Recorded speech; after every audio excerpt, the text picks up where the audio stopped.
Geopolitik Maritim Indonesia, dari laut kita bangkit. Universitas Ma'arif Hasyim Latif, Sidoarjo, Jawa Timur. Assalamualaikum warahmatullahi wabarakatuh. Salam sejahtera untuk kita semua. Halo teman-teman mahasiswa dan seluruh masyarakat Indonesia, selamat datang di channel kami. Perkenalkan, saya M. Sihabul Irfan, mahasiswa dari Universitas Ma'arif Hasyim Latif, Sidoarjo, Jawa Timur, dengan NIM *243224014. Melalui video ini, kami ingin mengajak Anda semua untuk melihat Indonesia dari sudut pandang yang sering terlupakan, yaitu dari lautan, dengan judul Geopolitik Maritim Indonesia, dari Laut Kita Bangkit. Video ini akan membahas pentingnya wawasan maritim, ancaman terhadap kedaulatan laut Indonesia, serta peran strategis mahasiswa dalam menjaga masa depan maritim bangsa. Mari kita mulai pembahasan ini dengan satu pertanyaan penting.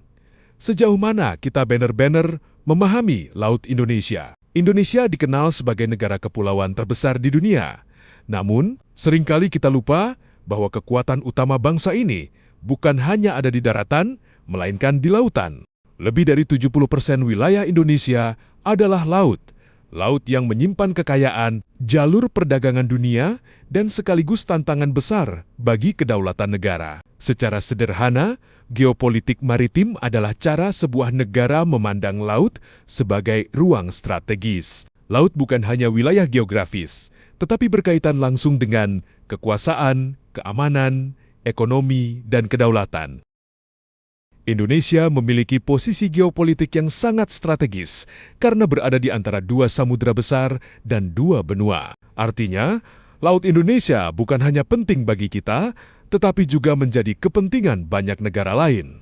Sebagai negara maritim, Indonesia memiliki potensi besar di sektor kelautan, mulai dari perikanan, energi laut, pariwisata bahari, hingga jalur perdagangan internasional. Namun, potensi ini hanya akan menjadi kekuatan nyata jika dikelola dengan visi maritim yang kuat dan kesadaran geopolitik yang matang. Tanpa itu, laut justru bisa menjadi titik lemah bangsa.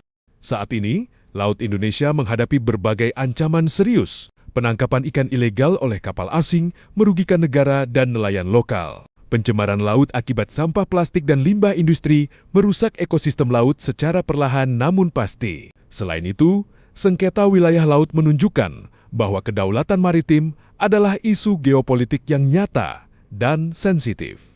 Jika laut tidak dijaga, maka bukan hanya sumber daya yang hilang, tetapi juga masa depan generasi mendatang. Disinilah peran mahasiswa menjadi sangat penting.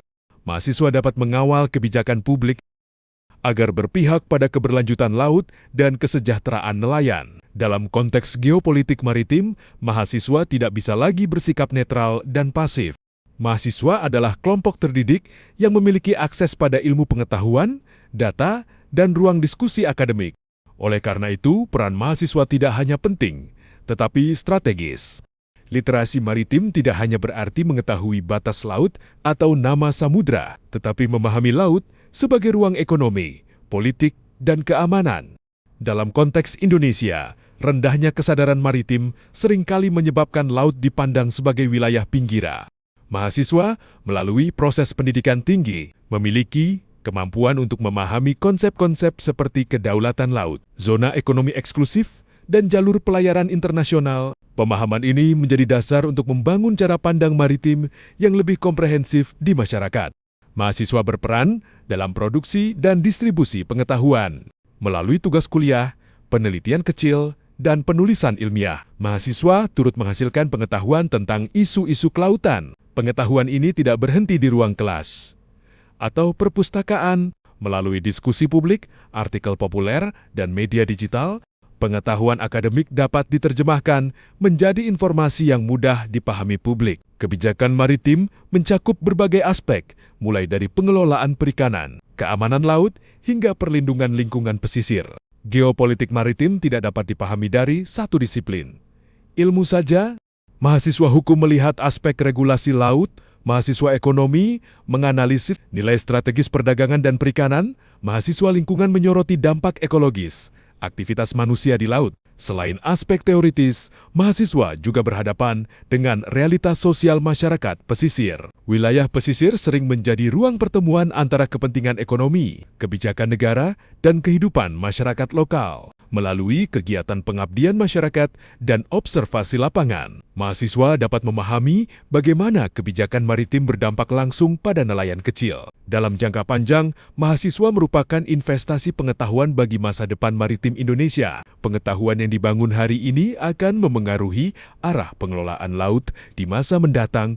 Di ruang-ruang kampus, laut mulai hadir bukan hanya dalam peta atau angka statistik, tetapi dalam diskusi, bacaan, dan percakapan yang perlahan membentuk cara berpikir. Mahasiswa belajar melihat laut sebagai bagian dari kehidupan sehari-hari, sebagai ruang yang menyatukan kepentingan negara, masyarakat, dan lingkungan alam.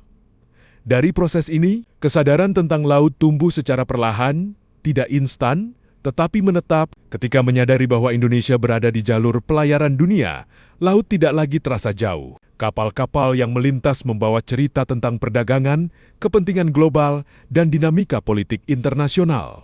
Setiap aktivitas di laut meninggalkan jejak, tidak hanya bagi ekonomi, tetapi juga bagi ekosistem dan kehidupan masyarakat pesisir. Mahasiswa yang mempelajari isu-isu kelautan hari ini sedang mengenal kompleksitas itu. Di satu sisi ada peluang besar, di sisi lain terdapat tantangan yang tidak sederhana. Laut memberi manfaat, tetapi juga menuntut tanggung jawab. Pemahaman semacam ini menumbuhkan cara pandang yang lebih berhati-hati, lebih berimbang, dan lebih berjangka panjang. Seiring waktu, pengetahuan yang terkumpul di bangku kuliah akan menemani mahasiswa ke ruang-ruang yang lebih luas. Sebagian akan terlibat dalam kebijakan, sebagian dalam penelitian, sebagian lagi dalam dunia usaha atau kerja sosial. Dimanapun peran itu berada, cara memandang laut akan ikut terbawa, memengaruhi keputusan-keputusan kecil hingga besar. Kualitas keputusan tersebut sangat bergantung pada kedalaman pemahaman. Laut yang dipahami secara utuh akan mendorong pilihan-pilihan yang tidak hanya menguntungkan hari ini, tetapi juga menjaga ruang hidup esok hari. Laut yang dipahami secara terbatas justru berisiko kehilangan keseimbangannya. Saat aktivitas di laut semakin padat dan dunia bergerak semakin cepat, kebutuhan akan pemahaman yang matang menjadi semakin terasa. Laut Indonesia berada di tengah arus kepentingan yang saling bersinggungan. Dalam situasi ini, kesadaran menjadi pegangan penting agar bangsa ini tidak sekadar mengikuti arus, tetapi mampu menentukan arah.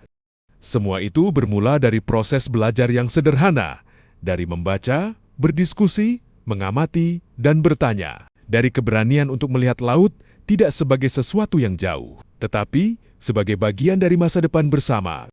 Menjaga laut Indonesia bukan tentang langkah besar yang tiba-tiba, melainkan tentang kesadaran yang tumbuh pelan-pelan. Kesadaran yang tumbuh pelan-pelan ini menjadi fondasi agar langkah-langkah ke depan dapat diambil dengan lebih bijak dan berkelanjutan. Dan ketika kesadaran itu telah tumbuh, menjaga laut Indonesia bukan lagi sebuah kewajiban yang dipaksakan, melainkan pilihan yang lahir dari pemahaman, pilihan untuk peduli, untuk menjaga, dan untuk mewariskan laut yang tetap hidup bagi generasi berikutnya. Dalam suasana seperti ini, ajakan untuk menjaga laut tidak lagi terdengar sebagai seruan yang jauh, tetapi sebagai refleksi bersama. Dari kesadaran inilah, harapan tumbuh bahwa Laut Indonesia akan tetap menjadi ruang kehidupan yang memberi, bukan hanya untuk sekarang, tetapi juga untuk waktu yang akan datang. Dari laut, kita bangkit. Mahasiswa untuk Indonesia Maritim. Membangun kesadaran hari ini untuk Laut Indonesia yang berkelanjutan di masa depan. Terima kasih telah menyimak video ini. Semoga dapat menambah wawasan dan kesadaran mengenai geopolitik maritim Indonesia. Sampai jumpa. Wassalamualaikum warahmatullahi wabarakatuh.